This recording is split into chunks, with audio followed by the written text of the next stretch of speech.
Hey, Knicks Nation, how you doing? This is Sincere from Sincere Knicks Fan 34. How are you doing? Oh, man. I looked at that whole game with the New York Knicks versus the Orlando Magic. Knicks won 106 to 100.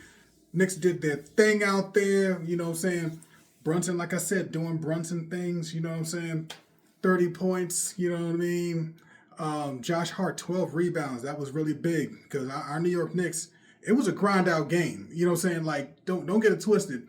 106 to 100, it was a grind out game. It was something where we did our thing. Like, you felt the whole game that we had the game under control.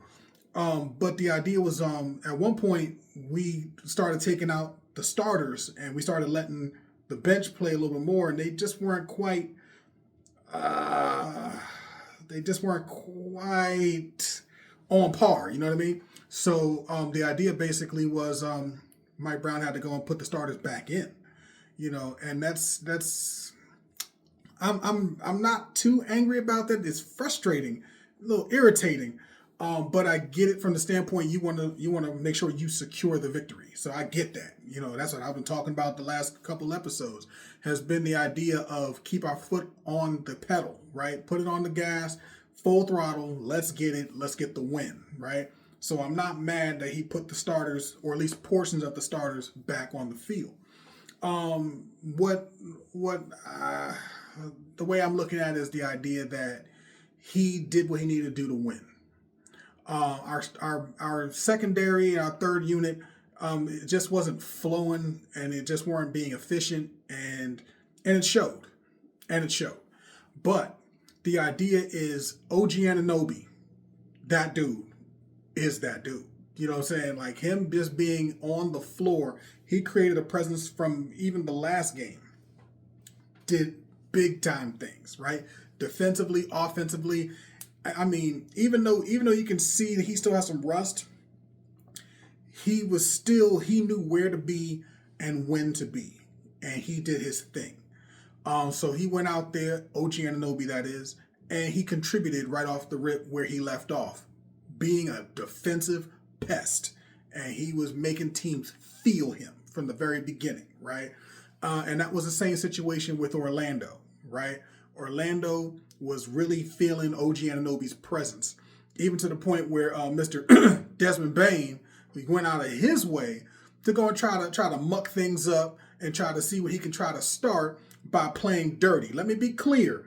I don't think Desmond Bane is a dirty player, but it was a dirty play. Just want to be clear. You know what I'm saying? Y'all feel otherwise, go ahead and hit me in the comments. It's all good. YouTube, TikTok, hit me up. What's up? Right? It was a dirty play. But the idea is, you know, things happen sometimes in the heat of the game, I guess, you know what I'm saying? Because it looked like the two of them, OG Anunoby and Desmond Bane, it looked like they were kind of like, after the push and shove kind of thing, that was dead. So, hey, I don't know what their relationship is, but I mean, that looked like a straight up wind up pitch, you know, from the pitcher's mound is what it looked like to me. And he threw it at OG Anunoby for no freaking reason. That's my interpretation. Again, comment me in the comments if you want. It's all good. But in that particular instance, Desmond Bane was dirty. You know what I'm saying? I'm not calling him a dirty player, but that was a dirty play. All right, moving on. The New York Knicks, we out-rebounded Orlando 52-48. So, again, things were closer than they appeared. But I think it was just more the idea that the New York Knicks, we did better in terms of not turning the ball over. The New York Knicks only had 11 turnovers. Actually, now that I think about it, Orlando also had 11 turnovers. But it seemed to me that Orlando had more turnovers than the Knicks. Maybe that was just the flow of the game, because it did get sloppy. For those who watched the game got sloppy. And I think both teams are both of them, Orlando and New York, are teams that they don't mind getting a little mucky, you know what I'm saying, getting a little dirty, getting in the mud about it. But again, I think the Knicks are the better team. As it stands right now, I think the Knicks are the better team. Like, if Orlando and New York went at it in the playoffs, I would still feel confident the Knicks would pull off the win in the series. You know what I'm saying? I'm not saying it would be an easy series.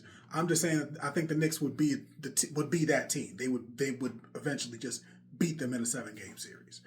I think we have the talent, the size, the athleticism, but I also like the clutch play of Brunson. I like the way Mikal Bridges has been playing. I like the way OG Anunoby has been playing all season long. So I have no concerns about Orlando. Now, let me be clear. I respect Orlando. I respect every opponent the New York Knicks play against. But the idea is when it comes to the playoffs, 7-game series, the New York Knicks, I feel, could beat pretty much any team in the league. That's my opinion. We did well with not turning the ball over like crazy. I said it before. We can really have a great result against any team if we keep our turnovers under 14. I prefer anywhere from like 13 down to 10. If it can be less than 10, hey, I'm not going to be mad. I'm just going to tell you right now. But the thing is, the New York Knicks, they got the win. Granted, it was ugly. It was not cool. It was not smooth. And that's what I'm happy about. We got the win. Not happy that Deuce McBride went down. Last thing I've heard was that his ankle was messed up. That they had an MRI. They said it was negative.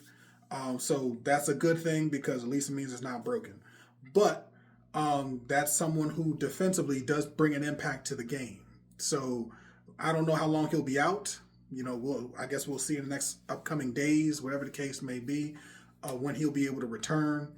And like I said, like the biggest thing is just being healthy. If our New York Knicks stay healthy, we can do a lot of damage in this league. You know what I'm saying? So, we just got OG Anunoby back. We're not sure of a clear timetable of when Shamet will get back. So that does hurt. That does hurt. Which might mean we may have to do more time with OG Anunoby and Mikal Bridges than we would like. That might mean we may have to play Josh Hart more minutes than we would like, because we don't have Shamet. And for right now, McBride is not going to be available as it stands right now.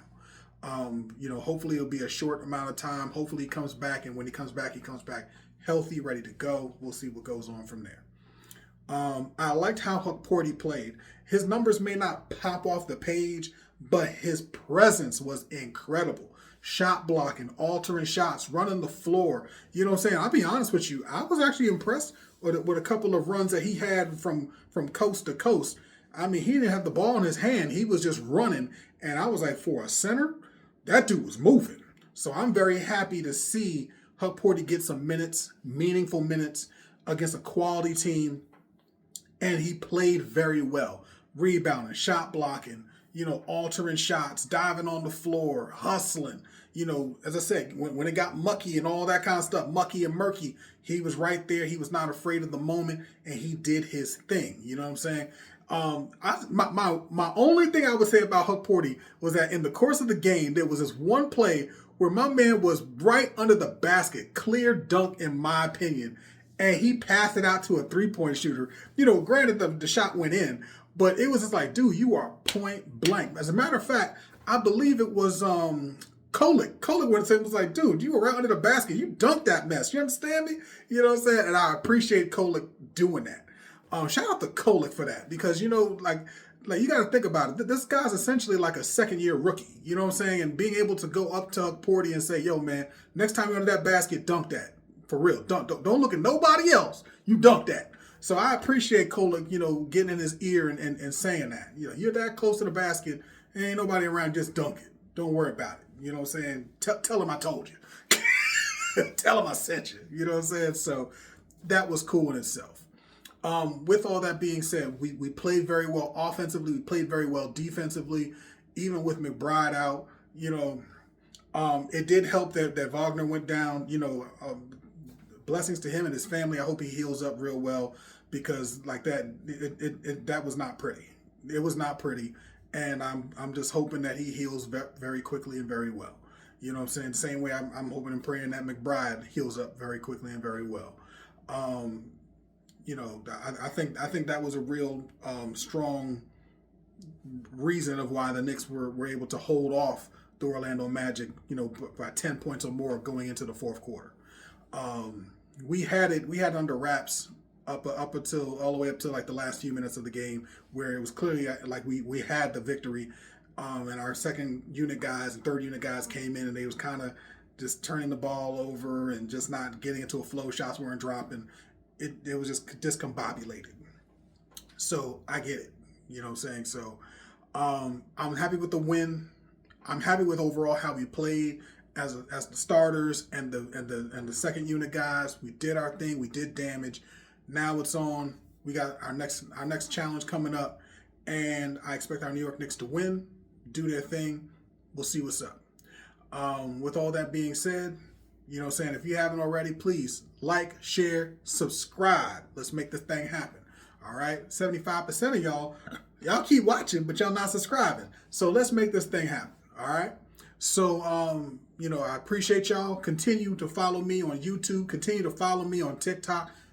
You know what it is. You know what I'm saying? So, without further ado, I'm going to let you go. Let's get it. Talk to you later.